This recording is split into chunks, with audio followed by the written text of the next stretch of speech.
In this episode, we join Jane and Adrian O'Connor taking a grown-up gap year in Denmark. The virus may have reshaped their plans, but not their spirit. With their two daughters, Jane's dad and sister, they're all in Copenhagen. I'm Brett Farrell, and this is The Lock-In.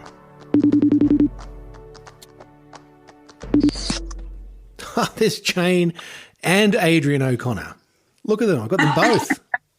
This is like a two for price of one. It's your lucky day. I don't hear that very often. I really don't. How are you guys? Very, very good. We're really well. Yeah, just had a fabulous walk. It's a beautiful day here in Copenhagen. Yeah. 13 degrees. It's sunny, blue positively skies. balmy. It's really nice. So Practically springtime. yeah. Well, it is officially springtime here. Oh, this is true. So what have you guys been up to today? Just walking. Is that what you do now? Yeah, we took the girls out. So part of their sort of school routine, they've got this PE teacher who has posted over the last 2 weeks of homeschooling a whole bunch of exercises, and so we sort of go out and do a long walk and then do the kind of scavenger hunt, and there are a few activities they have to do along the way, and it's a good excuse to get them out for a nice walk. And They love squats. So, do you know, my son had to do squats and burpees yesterday as part of his online homeschooling PE, and they played some music from Justin Bieber called that song Baby, and every time Justin Bieber sang Baby, they had to do a burpee. Yeah. And if you know that song, he sings baby, baby, baby, baby, baby, baby really fast. So it was pretty funny watching them try to do burpees to that. That's cool. Burpees in time with it. I think that was the intent. I'm not sure it was the outcome, but we got there. But are you guys still able to send the kids to school at the moment? Or how does that work for you? They just had a press conference last night with the Prime Minister, who has said 0 to 5 grade children will go back to school on the 15th of April. Oh, wow. After break. Yeah. But what does that then tell you about what's happening with Denmark and the coronavirus?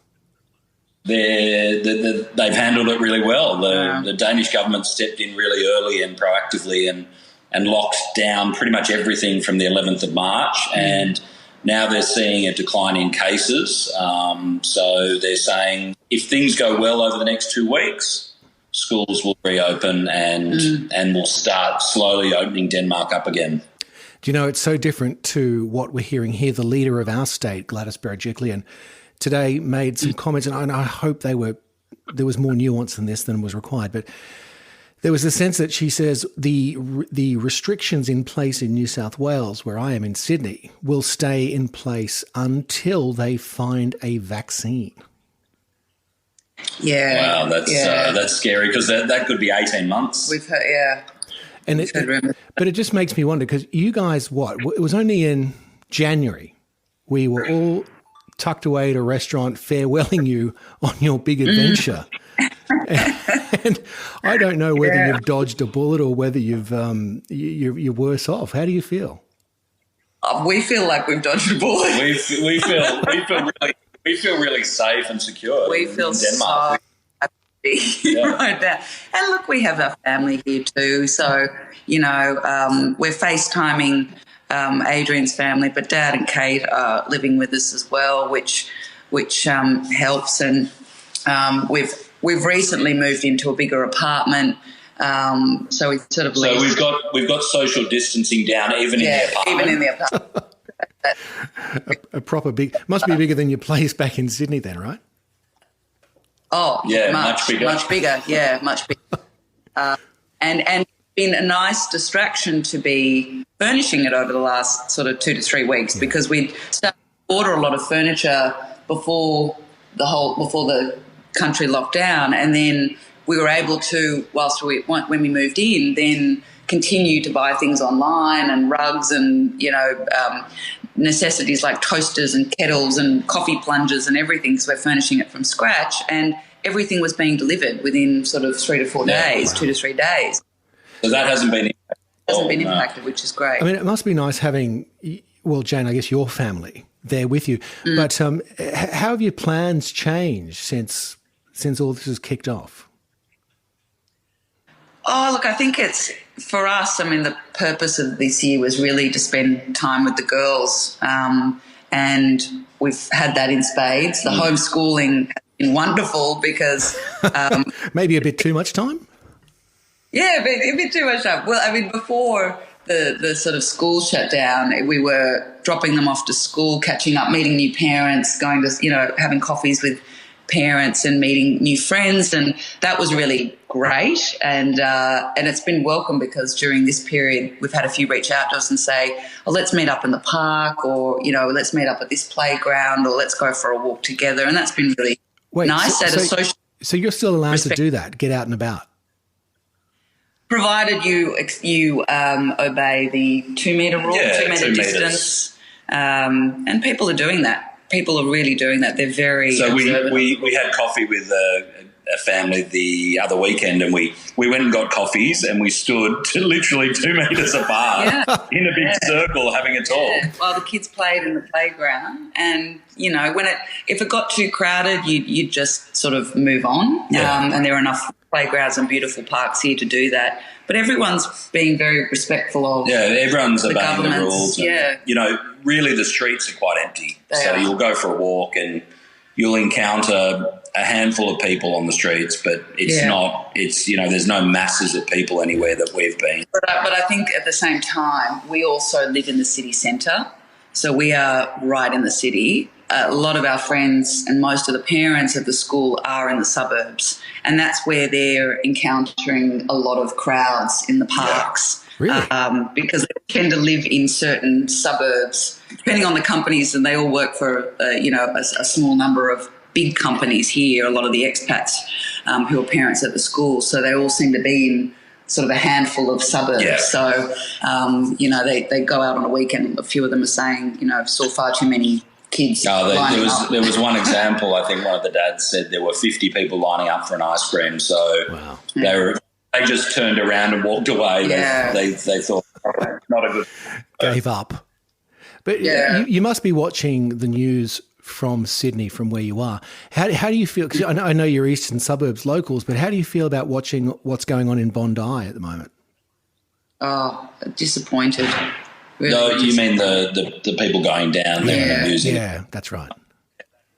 We sort of shook our head, having been in lockdown in Denmark and Australia has been in lockdown. We saw those pictures of Bondi Beach and the 10,000 people down there, and we sort of shook our heads and thought, people don't really understand the gravity of the situation, and they're sort of treating it as a bit of a holiday or that sort of thing. So we sort of understood the seriousness, I think, by the Prime Minister of Denmark getting on regular sort of press conferences on the TV and explaining how the country was going to tackle this problem. So I think we felt, okay, this is really serious from steps that were taken by her. We couldn't understand the early hoarding of toilet paper in Australia. So we were also bemused.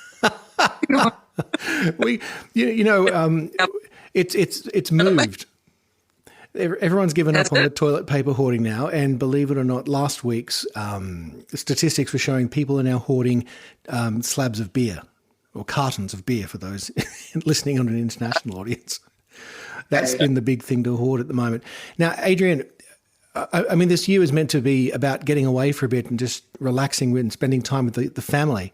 How are you coping having everything going on and knowing that your business is back in Australia managed by other people? I'm comfortable with that. I mean, the team there running the business in Australia are doing a great job, and really our plans haven't really differed all that much because of the lockdown. We've sort of moved to Denmark. We're always planning to live in Denmark and stay here, so it feels like it's gone to plan for us. I mean, we had a really nice couple of months settling down, and the kids started school, and they've had a month out of school now with the lockdown. But it's kind of what we intended, is to spend that quality time with the girls and just be a bigger part of their life. But what are you doing in a month in lockdown with two really young girls just starting school. How are you surviving? That's the key for us, is keeping a routine and getting up and starting the school day at 8:30 like they would normally. Get them through a few activities in the morning that they've been sent by their teachers, and then get them out for a run or play at about sort of 11 o'clock when they would normally do that at school. Yeah. And really trying to just establish that routine that they had established at school and keep that going. And we've also integrated a lot of FaceTime calls with friends from school. So that was where it was really fun, having the time off and being able to do a school drop-off and then catch up with new parents, because then we've been able to say, hey, should we have a FaceTime call with the kids? We did some homework last Friday with one of Kara's friends online, so they were doing it together, completing an activity together. And the school has been amazing in the way they've handled the working from home really good. Solutions. So suddenly they've it's all through Seesaw, and they have a more meeting, so the video call from both teachers, and then they start the day and they continue with their routine. So they'll have drama one day or PE one afternoon, and art and music, and so it's just trying to keep them to it. I mean, I think towards the end of last week, our youngest started getting a little tired of it. I think the novelty had worn off a little bit, but it was also, you know what, it's Easter break, so we would naturally be having a holiday away. So we've just switched to daylight savings here, so we've gone from when we arrived, sunsets at 4:30 p.m. Yes, so dark, and now we're at sunsets at 8 p.m. Oh, gee. Beautiful. At least that part your Sydney side of nature can cope with, a late sunset in the summertime as you move into springtime, which is pretty good. It's really lovely. And what's it been like trying to settle in? I know, Jane, you had some thoughts about living in an unfurnished apartment, which is a little perhaps different than what the rest of us might understand that to mean. Yeah, I think the unfurnished apartment actually means you are buying everything from scratch, including lighting. So the way it works here is apartments, people install their own lighting and their own curtains. So, it's very much bring your own lighting, install, and you have to get customised curtains. Thankfully, the previous tenant in this apartment left curtains on most of the windows, which are very lovely curtains, well, unoffensive curtains. But, we had to get lighting, so we bought some lamps, and then the first thing we were saying is we need the electrician. We needed our property we needed our property company to get an electrician in here, quick smart, because we didn't have any lights. So, but they've been very good with all of that, and they've come in. You didn't have any lights. Do you mean like you need to put a globe in, or you didn't have a fitting to put? No. Physical settings, light settings for the ceiling. So the one that you can see on every ceiling in our apartment, we had to go and buy the actual fitting. Yeah. And get an electrician to install it. And the globes. And that's the... They'll be fine. When you can bring them home with you. You can put them in your house when you come back. Absolutely. Oh, absolutely. And we did that. I mean, when we did a big shop before the lockdown, we did purposely buy some sort of Danish designer lamps, knowing that they're ones that we would be investing in and take home. So that's been great. But we've been supporting the Danish economy, let's just say that. Very well. Very well. And has this disrupted your plans? I mean, it's disrupted your plans for sure, but has it really changed things for you? I think the difference now is before the lockdown and before the girls, before the school closed down, we would drop them off and we would go out for lunch. We would start trying new restaurants with the girls. You can't do that at the moment. So we were enjoying sort of just going out, trying new restaurants and exploring the city. We'd cycle out. Can I just stop you there? For those playing at home, I think I need to step in and explain what it means for Jane and Adrian to not be able to go out to a restaurant and explore a restaurant, you may as well have severed off their arms and said, play a violin and good luck to you.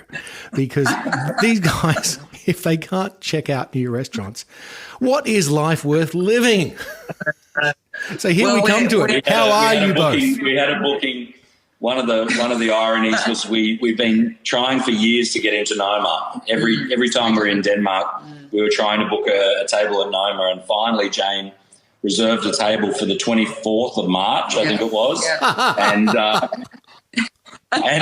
went out the window as soon as the lockdown started. So I was watching following Rene Redzepi, and he was like, "We're staying open, steadfast, we're staying open," and then like 3 days before or something, it's like, okay, no, we're closed. We're closed. Sorry, guys. Well, I'm sure maybe you're in the town now. Maybe you can get to know a few folks and stalk him, or get to know him and his team and rebook it or something. True. Definitely. No, but there are a lot of great restaurants here. So we had a list of a lot of places we wanted to sort of explore, which we'll do once everything is up and running, and just sort of the travel. The sort of Europe travel that we had sort of planned, because we also wanted to use Copenhagen as a base for just exploring other parts of Europe that we hadn't been to, visiting friends in Philadelphia, so that kind of stuff, taking advantage of the shorter distances. So those on hold. We had a few trips planned, so we've also been busy, as I'm sure a lot of people have, just working out what they do, working out what airlines, what they're doing, and the airlines have been fantastic though, and very proactive. So the airlines we booked flights with have said you can get a credit with us and use it for alternative flights, or which we will. Yeah, and that's been good. So. Yeah, but what's the mood like there, or at least your feeling? Is it? I'm trying to think of the nice way to say this. Are you through it? Do you think there's a light now at the end of the tunnel? I think the real test here, after the sort of breaking news overnight, I think the real test here will be the Easter long weekend. Right. So challenge for everyone in Denmark is the weather is improving. It's becoming so much warmer suddenly. Yeah. And we haven't, when we first arrived, I think we had rain pretty much every day. We had to kind of buy longer raincoats for our cycling trips to and from school and out and about. And Jane's Danish relatives said that the opinions differed between the wettest winter ever and the wettest winter in 150 years. Yeah. Oh, right. Okay. Well, let's not split hairs. Yeah. Exactly. So I think the challenge will be this weekend, because the updates that came from the Prime Minister overnight were very much predicated on, let's see how we all behave over the Easter long weekend. If we behave well, then we can gradually start to implement these changes, such as opening schools for the younger years from next week. Oh, wonderful. Opening certain, and then shops and things start opening. Restaurants are closed and cafes until the 10th of May. I think. So we all have to behave this weekend, which is going to be challenging, because a lot of people here had plans for Easter to visit family, to travel, to just be out. And they're basically saying don't do that. And they're saying to stay in. So this will be. Well, I think it's good for you guys. I mean, you've brought your family with you. I mean, and it's good that you all get along, because it could have been a bit disastrous otherwise. True. I know. But it's also, we've been FaceTiming Adrian's family and our little niece, and we've got some great WhatsApp groups going on, and the humour is rampant through all of those messages. I think that's something really important in a time like this, is that humour is so valuable to people coping with this sort of thing. If you don't have a laugh about this, it can get pretty heavy pretty quickly. So I think that's so important, keeping in contact with people and having a laugh about the situation. Well, you're right, Adrian. Just the thought a moment ago when you were talking about Jane on a cycle riding a bike through Denmark was pretty funny. That was humorous in the first couple of weeks. Bit wobbly. Clad in beanie and gloves and but was there lycra? Was there any sort of that really really cool lycra? No. I don't do lycra. No. I mean, it's dressing for all weather here. So you're wearing, usually on the bike ride to school, you're wearing a big heavy coat, and gloves and a beanie, and trying to keep the elements away. But no lycra. No, we were told in the first week at school when they threw the kids out at 8:10 in the morning. They throw them outside, and we had to invest in these snowsuits, which girls look hilarious in, but they literally chuck them outside for 45 minutes before the start of the day, and it was, sometimes freezing cold, or rain, and it's like, well, it's raining, go outside. They go outside, rain, hell, it's night. And it made us feel like we were wimps in Sydney. But somebody said, there's no bad weather, just bad clothing. That's so true. Our kids had the same experience when they were younger in their preschools in England. They were thrown out into snow and rain and sleet and... Yeah. Great for them. They love it. They love it. Well, they loved it at the time. I don't know. I think it's softened them up a little bit now. But anyway, we'll see. Jane and Adrian, from your beautiful time in Denmark, thank you for joining us all here on The Lock-In and for bringing us a little bit of hope that things may be getting through to the other side, at least in Denmark anyway. Yeah, we'll all get there. Cautious optimism. I'm Brett Farrell and this is The Lock-In.